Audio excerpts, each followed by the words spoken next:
예, 아시겠죠?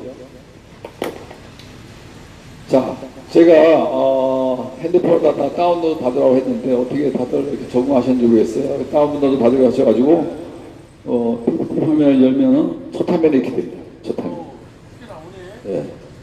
근데 아마 이 화면이 가로로 열리게끔 하는 것을 체크해 주셔야 돼요. 예. 자, 저의 소개를 이 화면을 통해서 간단히 말씀드리겠습니다.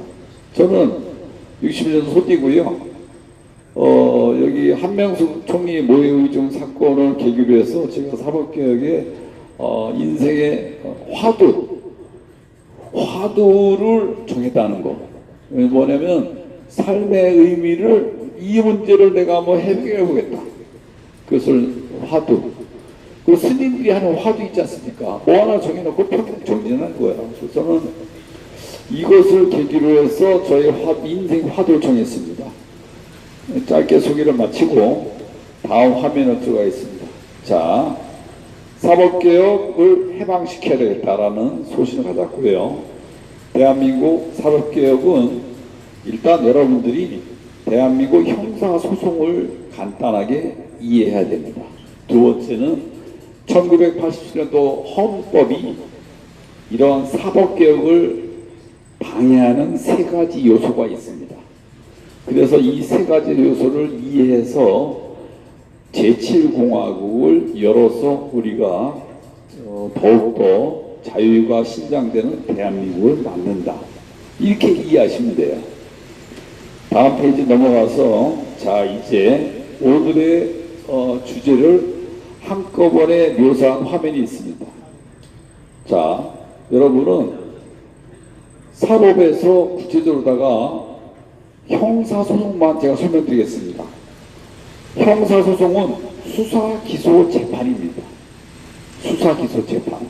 그러면은 수사하면은 여러분들은 검찰 수사만 알아. 검찰 수사. 그러나 아니 그러니까 검찰이 다 장악하고 있잖아요 지금. 이게요 수사와 기소는 분리가 돼야 돼요.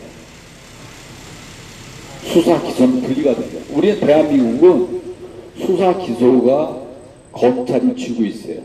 지금 많은 걸 놨다지만 그게 형식적인 거고.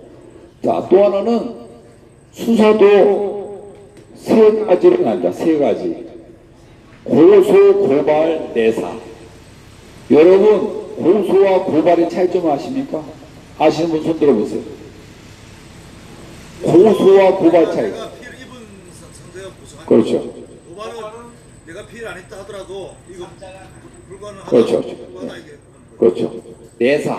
그래서는 이제 인지체크가 이게 원래 이게 자 보세요. 대한민국 수사의 최대 맹점은 내사에 있습니다. 내사. 선진국도 내사가 있어요. 제보가 들어와. 자체적으로 수사해. 부패 수사를 한다는 명목하에. 그러나 내사했을 적에 죄가 있어. 그럼 기소를 해야 돼. 문제는 불기소에 있습니다. 불기소를 하면 당사자한테 통보해주는 게 선진국이야. 대한민국은 당사자한테 통보를 안 하고 그 자료를 보관해놔. 그러면은 내가 저 인간들이 나를 조사했어. 그러놓고 덮어놓고 있어. 그러다 나중에 그걸 써먹어. 자 보세요. 죄가 있다고 조사했어. 죄가 있으면 기소해야 돼. 당연하죠. 죄가 없으면 너를 조사해봤더니 죄가 없다라고 통보를 해줘야 돼요. 그리고 그 사건에 대해서는 더 이상 죄를 묻지 말아야 됩니다. 대한민국의 첫 번째 함정, 내사 수사를 당사자에 통보하지 않고 자료를 업데이트한다. 그것이 대한민국 검찰의 숨은 폭력입니다. 폭력. 이것은요 선진국에서는 허가하지 않아요. 자, 두 번째 기소하면은 여러분들은 검찰만 기소한다고 생각해요. 선진국은요 사인소추, 내가 억울한 일을 당했어. 그러면은 증거가 있어. 그럼 검사를 통하지 않고 바로 법원에다 기소할 수 있는 사인 소추 제도가 있습니다. 대한민국은 내가 억울한 일 있어. 검찰한테 기소해달라. 검찰이 기소를 안 해. 불기소도 권력이야.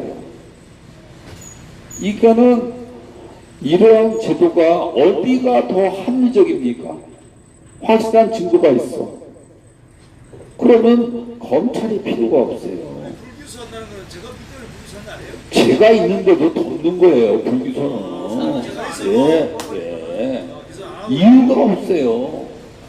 그리고 저도 좀 봐가면서 아, 예, 알겠습니다. 뭐, 요 이쪽에 가까이 오세요. 그래가지고 여러분들이 수사기소 재판에 대한 편견이 있어. 지식이 부족해. 자, 보세요. 또 하나는 검찰 기소도 기소 편의주의가 있고 기소 법정주의가 있어요. 작가님 보기에는. 그래가지고 기소 편의주의가 대한민국이야. 기소하든 말든 검찰이 권한해. 독일은 죄가 있으면 기소하고 죄가 없으면 기소를 안 해야 돼. 그러면은 독일의 검찰은 죄가 있는데 기소를 안 하면 나중에 조사해서 누가 처벌받습니까? 검사가요. 그렇지. 아, 이렇게 이제는 저렇게 이제는 반짝반짝 하는 분이 있어요. 네, 그렇죠. 아, 그래서 검찰의 권력을 빼는 걸 벌써 나오지 않습니까? 예? 기소 편의주의 아니고 기소 법정주의를 해야 된다. 그 다음에 확실한 증거가 있으면 검찰 패싱하고 재판에 할 수 있어야 된다. 이렇게 권력을 견제하고 줄일 수 있는 제도가 있다는 거. 자, 마지막으로 재판. 여러분 재판하면 판사가 재판하는 것만 알아. 그러나 선진국은 배심죄, 죄유무죄는 일반 국민들이 판별해. 당연히 알죠. 그러면은 치안판사제, 치안판사제 일반 국민들이 일정 교육을 받고 재판관이 되는 거예요. 치안판사제가 발달한 영국은 형사재판의 90%를 일반인이 재판해요. 재판을 너무 훌륭히 해서 항소율이 1%예요. 그러면은 대한민국은 1심 재판해가지고 항소율이 몇 프로인지 아십니까? 평균 40% 넘어. 선진국은 항소율이 10%입니다. 10%. 그러면 재판이 왜 이렇게 많아야 돼? 먹고 살아야 되니까. 정답을 다 하시네. 자, 그래가지고 이렇게 이제는 치안판사제도 있고 법률가 재판은 대한민국하고 일본만 한다. 그 다음에 배심죄. 참심죄라고 아십니까? 참심죄는 뭐냐면 배심죄는 유무죄를 관할하는 거지만 참심죄는 일반 국민들 중에서 재판관으로다가 일정 정도 교육을 받고 재판관이 되는 건데 재판관의 2배수로다가 배치해요. 2배수 중요합니다. 왜냐? 재판관 한 명에 참심원 2명이야. 죄유무죄를 3분의 1로 결정해요. 3분의 2. 재판관이 유죄라고 생각했지만 일반인이 재판관 2명이 무죄다라 하면은 그 무죄인 거예요. 여기서 선진국은 죄유무죄를 일반인과 재판관의 판별력을 어떻게 평가했느냐? 똑같다라고 평가합니다. 똑같다라고. 왜냐? 이게 한두 사람 보면 재판관이 잘하는 것 같아요. 그러나 이 숫자를 많이 늘려서 무한대로 늘리다 보니까 서로 근접해요. 그래서 죄유무죄 재판관도 편견이 있어요. 그렇죠. 아는 건 많지만 그 삐딱한 인간은 삐딱하고 왜 날 보면서요? 그렇습니다. 그래서 하여간 수사 기소 재판에 대한 여러분들의 열린 시각을 짧은 시간에 제가 설명드렸습니다. 자, 여기서 궁금하신 질문 없어요? 넘어가겠습니다. 넘어갑니다. 자, 그러면 대한민국 사법 현실을 말씀드리겠습니다. OECD 국가 중에서 재판관에 의한 재판을 하는 유일한 나라 대한민국. 유일하다고 해서 잘하는 게 아니야. 재판관만 재판한다 이거죠. 예예. 아 그러나 판사만 OECD 국가 중에서 네덜란드도 재판을 합니다. 여기는 이유가 있어. 네덜란드가 국민들이 언어가 4개야. 그 대신 언어를 하려니까 언어가 다 달라가지고 너무 어려워. 그래서 합의를 보고 우리는 대신죄를 언어가 국민들이 4개 언어라서 우리는 하지 말자라고 합의했어. 그리고 인구가 적으니까 우리는 재판관은 감시라는 제도가 많아가지고 안 하는데. 우리나라는 사투리가 있어서 그래요. 사투리는 알아듣잖아요. 도움 안 되는 얘기는 하지 마세요. 그리고 이제 사법신뢰도가 46위. OECD 국가 중에 44개국인데 사법신뢰도는 46위야. 그러면 OECD 국가 중에도 못 들어가는 거야. 그 다음에 1심 재판 끝나고 항소율이 50%에 육박해. 선진국 평균 10%. 네? 하여간 요것만 기억하시고 다음 또 페이지 넘어가겠습니다. 자, 대한민국 1987년도 헌법 3가지가 문제가 있습니다. 재판을 법률가들이 한다라고 하는 건데 말은 멋있어요. 어떻게 하는 줄 아십니까? 그 국민들이 법관에 의한 재판을 할 수 있는 권리가 있다. 표현이 멋있잖아요. 법관에 의한 재판을 할 수 있는 권리가 있다. 그러면 거꾸로 말해서 재판은 그쵸 법률가만 한다예요. 그래서 언뜻 들으면 멋있어. 그러면 일본은 이게 메이지 때 헌법이에요. 일본은 미군정 시절에 법관이 하는 재판은 법원에서 한다고 고칩니다. 법원에서 한다. 그 재판관이 일반인이 될 수 있다는 얘기예요. 그 다음에 영장 청구를 검찰을 통해서 할 수 있게 하는 나라가 대한민국 유일합니다. 영장 청구는요, 수사하는 경찰관이 판사한테 하는 거예요. 법원에. 검찰로 패싱하고. 근데 우리는 경찰이 검찰한테 신청해서 검찰이 법원에 신청하는 거예요. 이 시스템은 전 세계 유일합니다. 왜 그렇게 됐어요? 이것은 초대 대한민국 형사소송법 발칙에 김병로 대법관이 이게 경찰들이 친일 경찰이 너무 많아. 해방 이후에 안 잘렸어. 그래서 친일 경찰이 많아서 잠시나마 편법이나마 검찰을 통해서 영장을 청구하게 하자 했는데 그것이 그냥 굳어져 버렸는데 박정희가 제3구하고 헌법 때 헌법에 집어넣었어. 이게 제일 사악한 헌법 조항이에요. 이번 박정희는 독재 시스템을 연구를 잘한 거죠. 그 다음에 만주가 출신이잖아요. 만주가 이런 스타일이에요. 그래서 제일 중요한 것은 검찰의 권력을 강화하는데 이것이 제일 중요해요. 만약에 수사를 한다. 그러면 내가 구속을 당할 수 있다라는 것을 막을 수 있는 유일한 방법은 검찰 전관예우를 써서 돈을 써야 돼.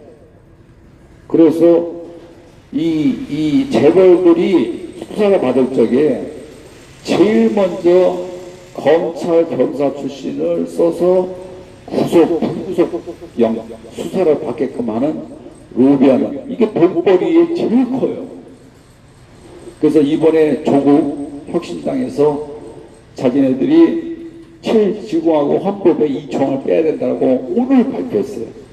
어떻게 알았어요? 저는 이것을 3년 전부터 떠들었는데 조국 혁신당에서 오늘 발표했습니다. 제7공화국 헌법이 개정된다면 검찰 영장 청구권을 제일 먼저 삭제해야 된다. 제가 3년 전부터 떠들었어요. 감사합니다. 그 다음에 아이가 눈을 마주치고 감치니까 이렇게 되는 거예요. 아까 막 아이 나도 보고 싶지 않은데 보는 거야. 그리고 마지막에 뭐냐면 헌법장부에서의 재판소원 기능이 없어요. 재판소원이 뭐냐면 법원에서 결정한 것을 심사할 수 있는 권한을 차단시킨 거예요. 근데 그것은 헌법재판소 있는 국가에서는 다 합니다. 다 해요.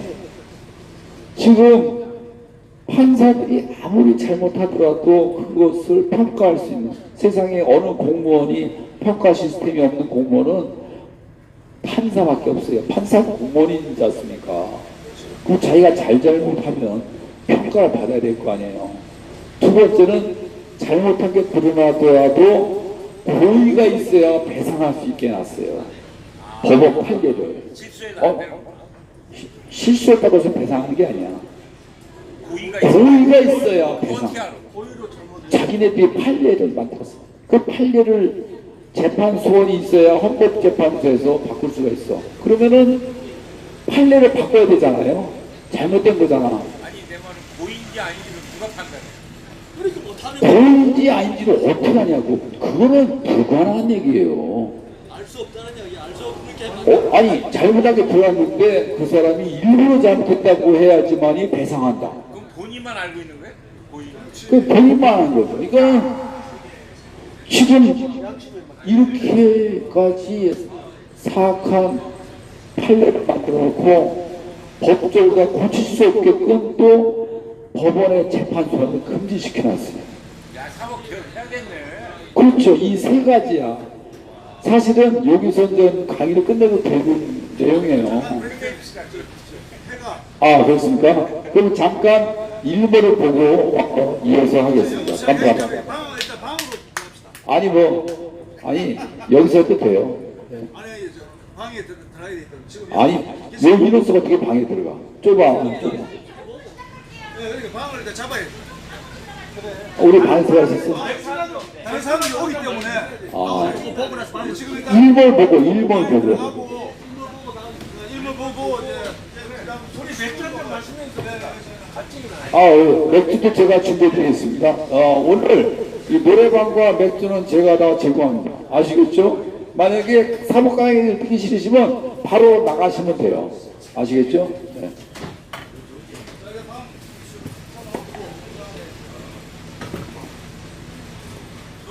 저참그 강의 잘 들었어요.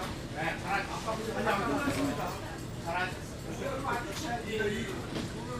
이제 클로징.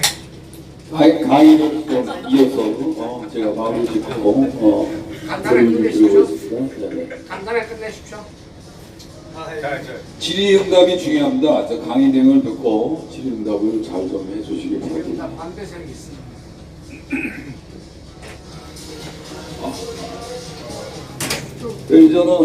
제가 이제는 핵심적인 사항을 세 가지를 설명을 드렸어요. 다 이해하셨죠? 세 가지가 왜 개헌사안에 연관되어 있는지. 그러니까는 더 이야기 짧게. 네. 하나, 둘, 셋 요약은 첫 번째. 재판을 재판관에 의해서만 한다라는 것이 헌법적으로 있습니다. 그것을 일단 풀어야 돼요. 두 번째, 검찰만이 영장을 청구할 수 있게 엄청난 권한입니다. 이것은 정말 비상식적인 법률이에요. 그리고 헌법에 집어넣었어요. 그것을 박정희가 여기도 좀 보면서 얘기해주세요. 60살인데 집어넣는데 아직까지도 안 고치고 있다. 세 번째는 헌법재판소를 만들어 놓고 대법원에서 결정한 것을 심사할 수 없게 재판소 금지를 해놨어요. 많이 중요한 거예요. 이 세 가지. 헌법재판소가 마지막 또 이렇게 하는 거 아니에요? 예? 헌법재판소가 마지막 이렇게 하는 게 아니에요? 할 수 없게. 할 수 없어. 어게인했어요? 아이고, 아까 강의 안 들었어?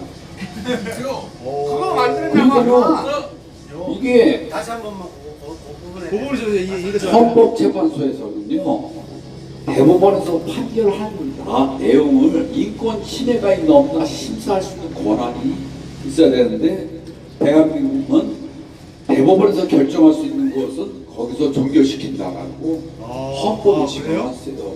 그래요? 그럼 헌법재판소 왜 만들어놨어? 우리가 헌법 소원하잖아요. 헌법소원은요 법률 자체를 위헌 심사하는 것만 기능을 열어놨고 위헌 심사만. 판례 대법원에서 판결한 것이 잘못되어 있나 없나라는 것을 심사할 수 있는 권한만 뺐어요. 그럼 그 대법원에서 결정하면 끝나는 거야? 끝나는 거예요. 헌법재판소 뭐안 가는 거야? 아니 그러면은 대법원을 역설적으로 심판할 헌법재판소까지 가면은 40년가 되는 거 아니에요? 그렇죠. 아니죠. 아닌가? 헌법재판소에서는요 이 재판 자체를 심사하는 게 아니라 인권 침해, 위헌 인권 침해. 그러니까 재판했는데 이게 아무리 봐도 이런 거예요. 독일 재판소에서는 예를 들어 어떤 사람이 재판을 앞두고서 법원에 갔어. 법원에 사람이 많아. 그래서 문을 닫고 입구에서 있었어. 그랬더니 그 고소 고발 재판하러 온 사람이 재판장의 법정에서 누구 왔습니까? 했는데 이 사람이 밖에 있으니까 못 들었어. 그래가지고 졌어요. 그래서 이 사람이 억울해서 헌법재판소에 취했어. 헌법재판소에서 거기는 헌법재판소 우리나라 헌법재판소 재판을 안 왔다고 해가지고 종결시켰어요. 우리나라에서 아니 독일에서. 그런 사건도 헌법재판소한테 어떻게 판결했느냐? 사람 보고 법원에 오라고 했으면 그 사람이 법정 안에 있든 밖에 있든 법원에서 그 사람을 찾아야 될 의무가 있다. 이거 재판을 다시 해라. 지금 알아야죠. 다시 해라. 맥주 먹으면서 네, 그거 드시면서. 그러니까는 이게 재판이 법원에서 끝났다 하더라도 이 과정 중에 좀 이해가 안 되는 거는 헌법재판소에서 제재를 가져요. 이거 사심제가 아니에요.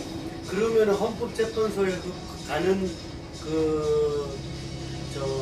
주체는 피고인이 자기가 헌법재판소에서 재판소에 이렇게 의뢰를 해야 되는 거예요? 그렇죠. 억울한 사람. 억울한 사람이 네.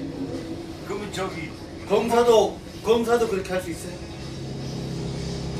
검사도 할 수 있죠. 검사도 할 수 있고. 그런 걸 모르고 근데 저 개인이 헌법재판소에다가 소송을 하면 그 소송비는 누가 내? 무료예요.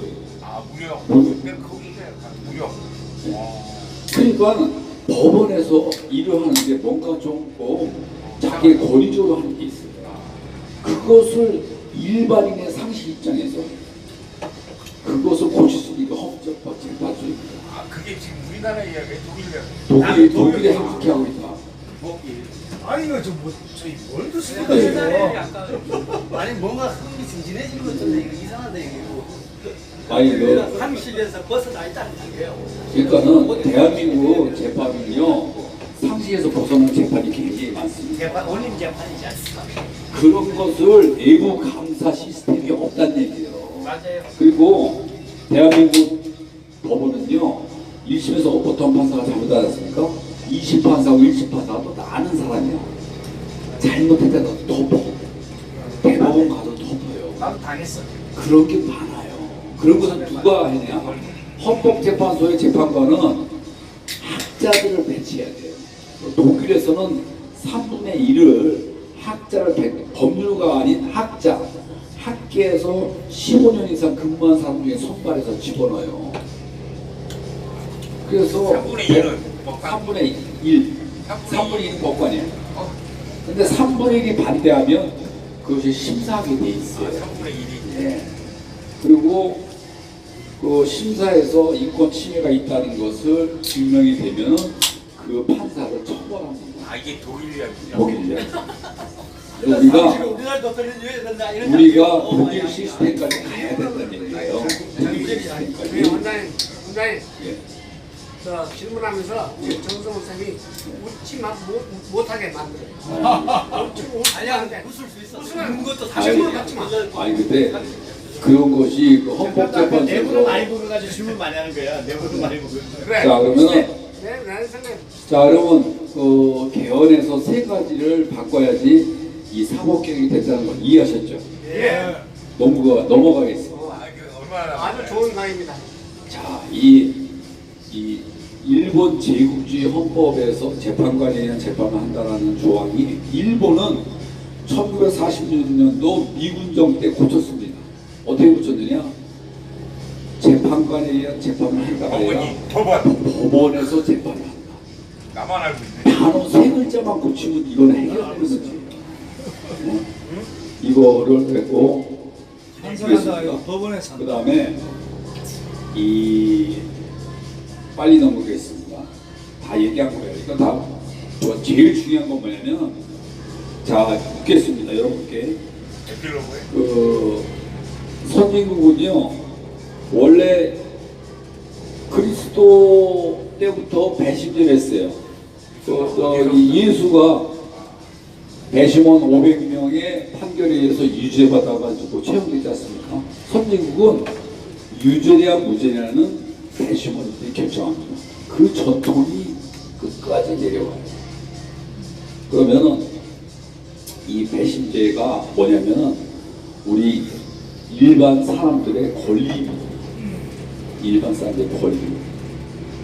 이것이 언제 판사에 의한 권리로 바뀌냐면요. 독일 같은 경우는 히틀러 시대에 재판관에 의한 재판만 한다고 바뀝니다. 히틀러 때. 예, 히틀러 때. 또 하나 독재하려고 그러는 거야. 그렇죠. 그거 하나 바뀐 거야. 갑자기 그걸 따라서 한 거. 그렇죠. 아니 그렇게 바꾼 이유가 뭐야? 히틀러 다 생각이 있었다. 독재하려고. 독재. 재판관만 딱 붙들면은 권력이 쥐어지니까. 지금 그게 지금 배심원죄로 하게 되면은 돈 있는 사람들이 싹 이거 삶아가지고 예를 들면 이렇게 쓸데없이 막 질문을 한다든지 해가지고 이상하게 혼란스럽게 만든다. 이런 일을 그럴 수도 있어요. 네. 그럴 수도 있지만 아닌 경우가 더 많습니다. 아 그래요? 자, 재판관을 돈으로 구워 삼는 사람이 누구입니까? 나는 만약에 배심원제 12명을 구워 삼는 것보다 재판관을 구워 삼는 게 훨씬 쉬워요. 옛날에는. 우리 배심원제를 하는 것도 문제가 있습니다. 대표적인 사건이 오제이 심슨 사건이에요. 오제이 심슨은 오제이 심슨이 죽은 게 뻔한데 무죄를 받았어요. 그러나 그 재판도 경찰들이 무리한 증거 조작 그리고 이 재판 자체가 너무나도 위증 이런 게 많이 돌출되기 때문에 배심원들이 재판 자체를 거부한 거예요. 그것은 유죄냐 무죄냐를 떠나가지고 재판 자체가 개판이었었어요. 질문이 있습니다. 예. 그 한국 사회에서 제가 그 얘기 물어봤는데 예. 이제 이런 얘기가 도는 거예요. 배심원들이라는 사람들이 일반 시민인데 예. 법적 전문성이 없다. 예. 두 번째로 그 이른바 가해자 피해자가 나왔던 감정에 호소가 되고 이런 사회에서 엄밀하게 법적 객관성 못 지킨다. 라는 이런 이야기 있는 것에 대해서 어떻게 생각하십니까? 그것은 충분히 가능한 얘기인데요. 그게 지금- 큰 주장이거든요. 지금 배심원들을 제일 잘하고 있는 나라는 미국이지 않습니까? 미국에서 배심원을 거친 사람들한테 설문조사를 했습니다. 배심원의 70%가 내가 배심원에 대해서 자부심을 느낀다. 배심제가 유지되어야 된다.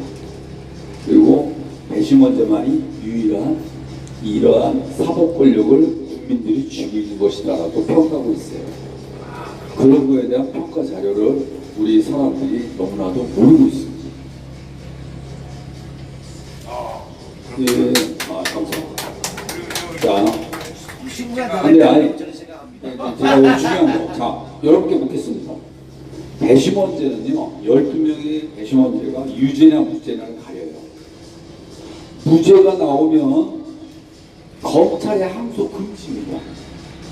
오제이 심슨 사건이 그거예요. 분명히 오제이 심슨이 법원에 불구하고 무죄 판결받아서 재판이 종료가 됩니다. 여러분도 굉장히 불합리하다고 생각하시죠? 그렇죠. 이거 분명히 잘못된 데 풀었다. 그러나 그것을 종결시킵니다. 이것은 엄청난 힘이에요. 맞습니다.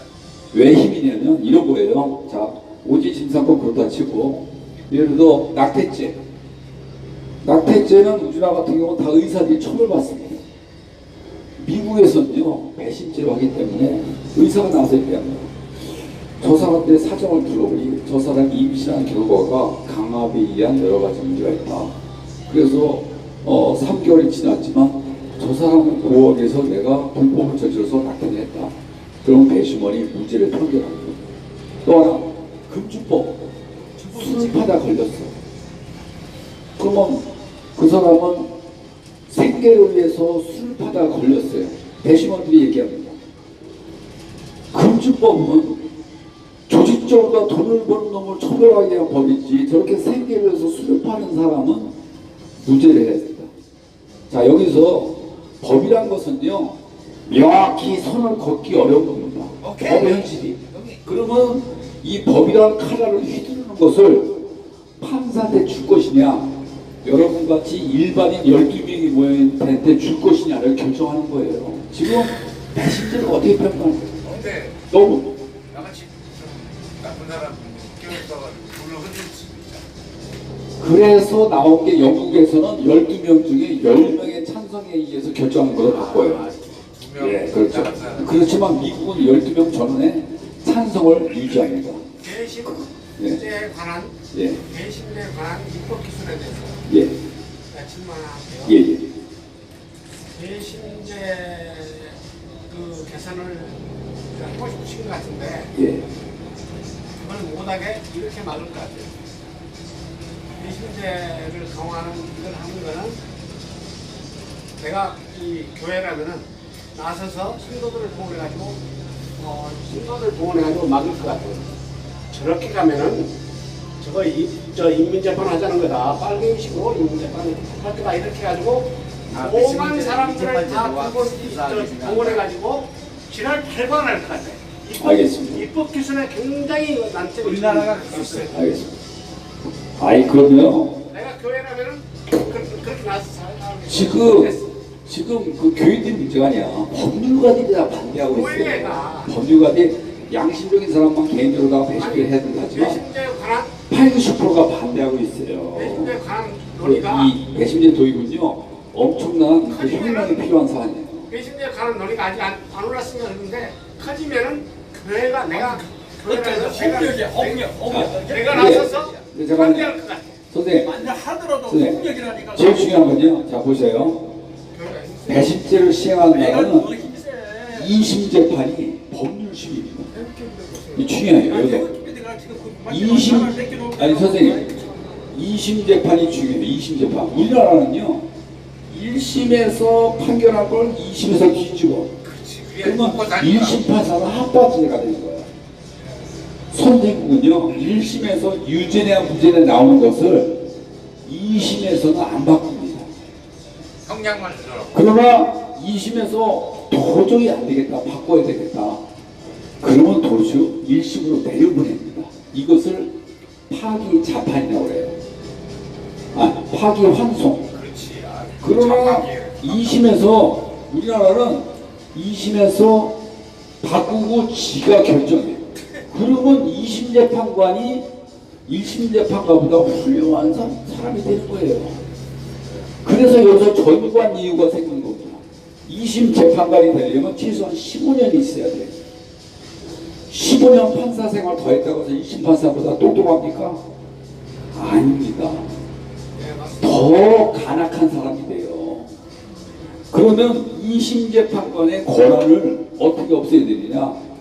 2심에서는 결정을 하지 말고 잘못됐으면 내려보내라고 해야 돼요. 선진국에서는 2심에서는 결정을 안 하고 문제가 있어서 도로 내려보내요. 그래서 2심이 법률심입니다. 그러면 3심이 왜 있느냐? 3심은 법 자체가 문제가 있어. 세상이 변해서 판례를 바꿔야 돼요. 그럼 이 재판 자체를 다 바꿔야 되지 않습니까? 판례를 바꿔야 되는 케이스만 선별해서 하는 게 3심이에요. 이게 합리적인 겁니다. 고등법원이 발렸는데 그러면은 전권 예우가 없어요. 왜냐? 2심에서 유죄냐 무죄를 못 바꿉니다. 파기 환송하기 때문에 권한이 없어요. 전권 예우가 필요 없어. 도로 내려버리니까. 멋진 말 했어. 이거는요 내가 법률가들 만나서 물어보지 않습니까? 얘기를 못해. 안 해. 이게요. 일본 같은 경우는 전후 미분적 때 바꿔요. 이것을 사후심이라고 합니다. 1심을 2심에서 1심을 바꾸려면 1심이 잘못한 것을 증명하고 바꿔야 돼. 그러나 대한민국은요, 1심 네가 그렇게 했어? 나는 이렇게 생각해. 아무런 어떤 뭐 재판을 잘한다는 근거도 없고 근거가 없어요. 근데 2심 판사가 1심 판사보다 더 위에 올라서는 제도가 대한민국의 2심의 속신제도예요. 대한민국의 2심의 속신제도는 일제시대 제도입니다. 일제시대 때 이 제도를 왜 만든 줄 아십니까? 1심 판사는 한국 출신 판사를 배치하고 2심 판사는 일본인 판사가 있어. 1심에서 하더라도 그래 올려 내가 봐서 잘못됐어. 2심에서 바꿔. 이것이 지금까지 내려오는 거예요. 우리나라 일제시대 때 예? 대법원이 없었어요. 안 바꾸면 되니까. 대한민국 법률가들이 자 보세요. 2심 재판관은 저기 사법고시 패스해가지고 20판사 됐어. 20판사는 15년 경력이 있어야 20판사가 돼. 그러면 이걸 바꾸고 싶겠습니까?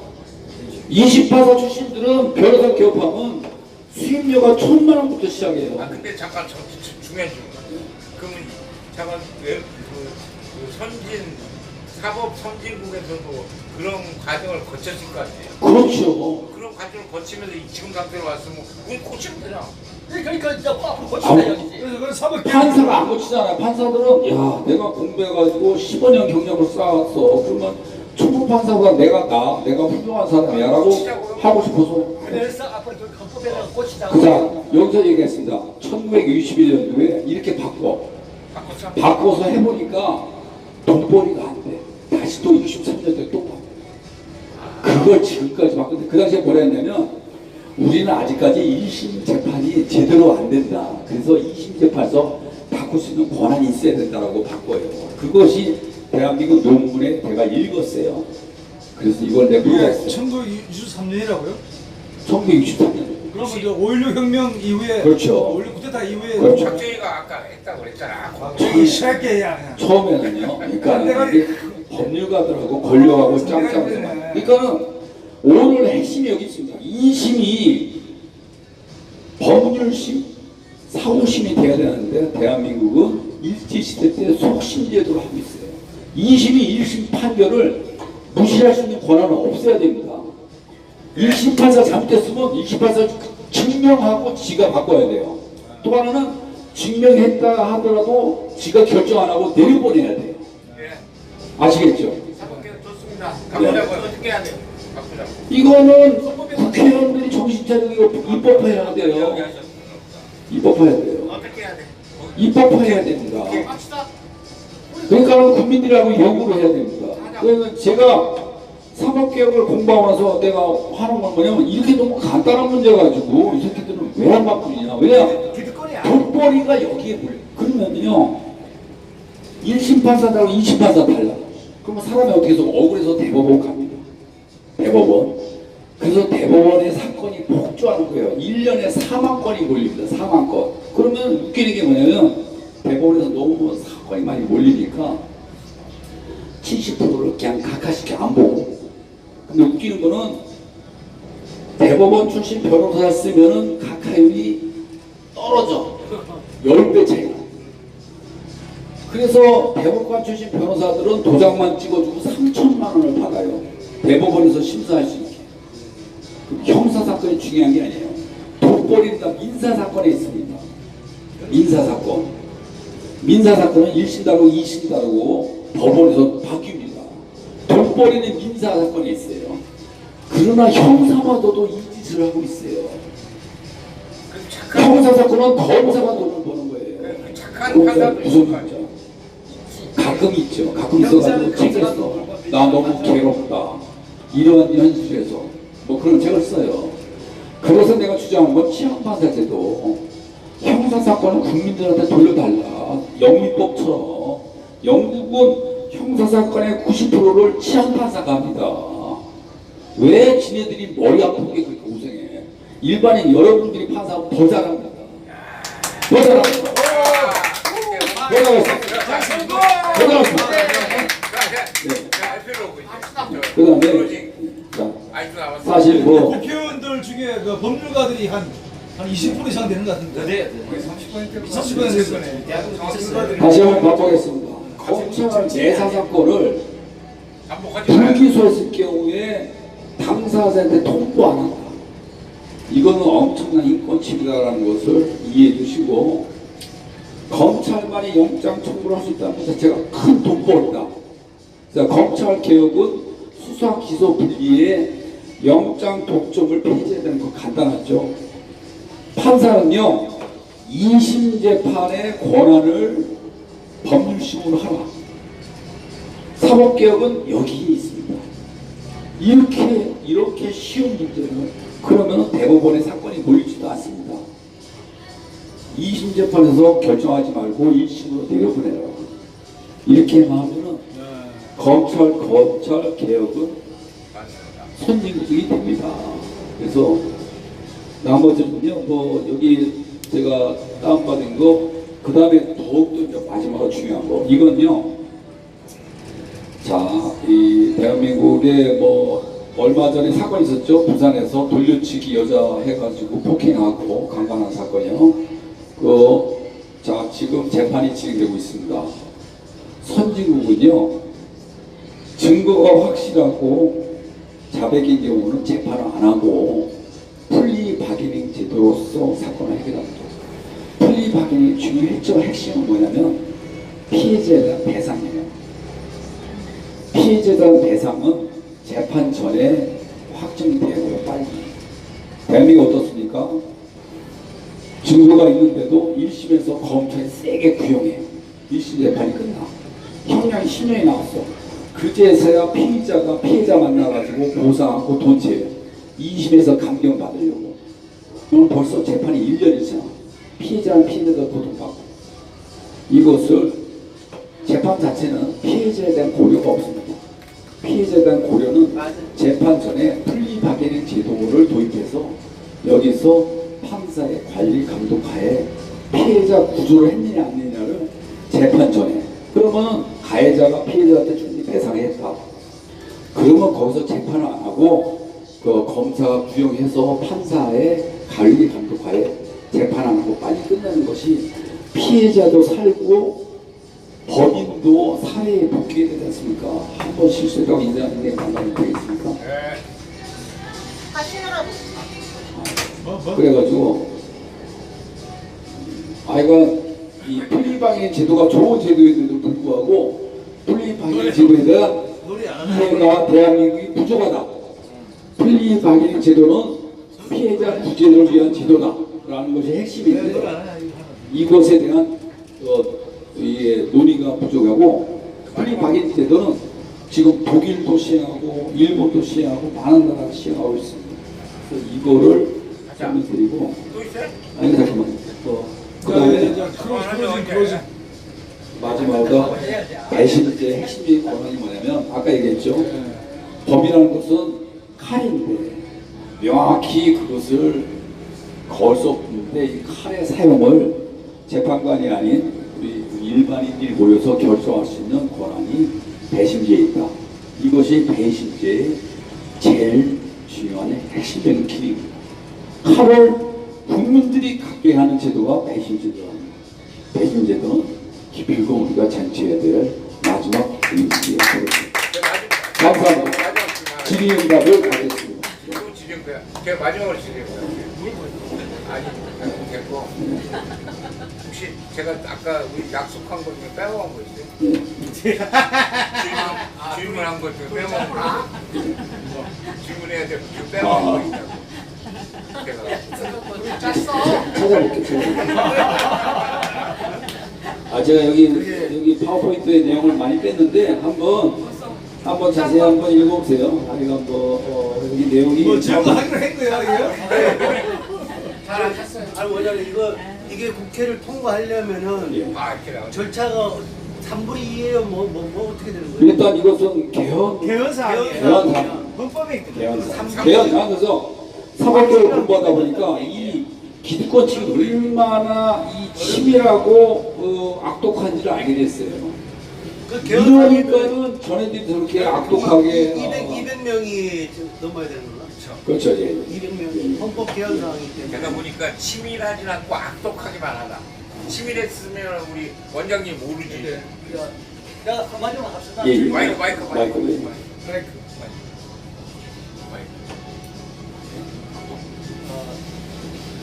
사실 좀 우리가 말입니다. 그 일반적으로 상식적으로는 생각하는 게 법이라고 생각하거든요. 근데 우리는 뭐냐, 법이라고 하는 건 전문가만이 할 수 있다는 생각을 많이 가지고 있어요. 너무. 왜냐하면 제가 사실 저도 옛날에 처음에 법대에 가려고 하다가 안 간 사람인데 이 법이라는 게 이게 소위 말하는 엘리트주의의 대산실이라는 걸 느끼고 있어요. 특히 그래서 이 우리가 좀 진보적인 입장에서 발전적으로 생각하려고 그러면은 모순을 지키는 가장 그 핵이 지금 판사가 제일 마지막 고르고 그 다음에 검사 이런 그가 이 보수의 어떤 핵심으로서 지금 존재하고 있으면서 일반 상식으로 우리가 볼 때는 일반 상식이 앞으로 지배하는 사회가 그게 민주주의라고 저는 생각하는 사람입니다. 그런 면에서 우리가 지금 우리 상식의 권리를 이제 찾는 작업이라고 저는 생각하고 무조건 내 지지한다고 내가. 지지한다. 예. 질문 다 됐죠 이제. 질문 됐죠. 제가 그냥 질문. 또 답변시. 저는 이제 이 콘텐츠까지 있어가지고 오늘 강의에 제가 나올 때 지금 계속 들었는데 이 중요한 말씀하셨어요. 왜냐하면 이제 저희한테 얘기할 때 검찰개혁을 얘기했는데 이분께서 얘기하신 건 실제로 제일 대한민국의 가장 큰 문제는 헌법의 법관이 있다는 얘기예요. 이게 제일 크지. 다시 말하면 대한민국 헌법은 구조적으로 헌법의 법 기술자들이 그 헌법에 대한 권한 모든 걸 다 가지고 있고 인민으로부터 빼앗아 왔다는 구조를 먼저 알아야 된다는 얘기를 한 겁니다. 두 번째는 지금 향후 우리는 검찰개혁을 얘기하지만 알고 보면 검찰개혁이 아니고 법조 3균들 전체가 하나의 기득권에 있는 이 사법 적폐에 대한 해소를 해야 되고 이 부분 자체는 불가피하게 이들 자체만은 족쇄가 있다. 바로 헌법에다 올려들어서 너무 힘들게 해놨다는 것이에요. 이 부분까지 우리가 고민하지 않으면 안 된다는 얘기고 그것은 그냥 둘 경우에 더 중요한 것은 우리의 일상의 삶까지 파괴될 것이다. 전문가들이 이 얘기라고 제가 지금 되겠습니까?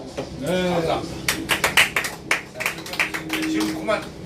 알겠습니다. 그러면 이것으로서 사법개혁을 마치고 즐거운 뒤풀이 열방 시스템 갖도록 하겠습니다. 감사합니다. 감사합니다. 딱 지금까지 한 시간 걸렸네요. 오늘 명강이요. 감상평. 진짜 제가 박인호 원장님을 처음 뵀을 때부터 사법개혁의 얘기를 엄청 하셨거든요. 숫자 옆에 앉아가지고 이렇게 얘기하시고 그냥 막 했는데 지난번에 한번 제대로 한번 들었는데 그때는 좀 저는 그래서 머리에 안 들더라고요. 오늘은 진짜 막 투더 포인트 핵심을 팍팍 그러니까 이게 요약했어. 야 너무 좋았습니다. 예.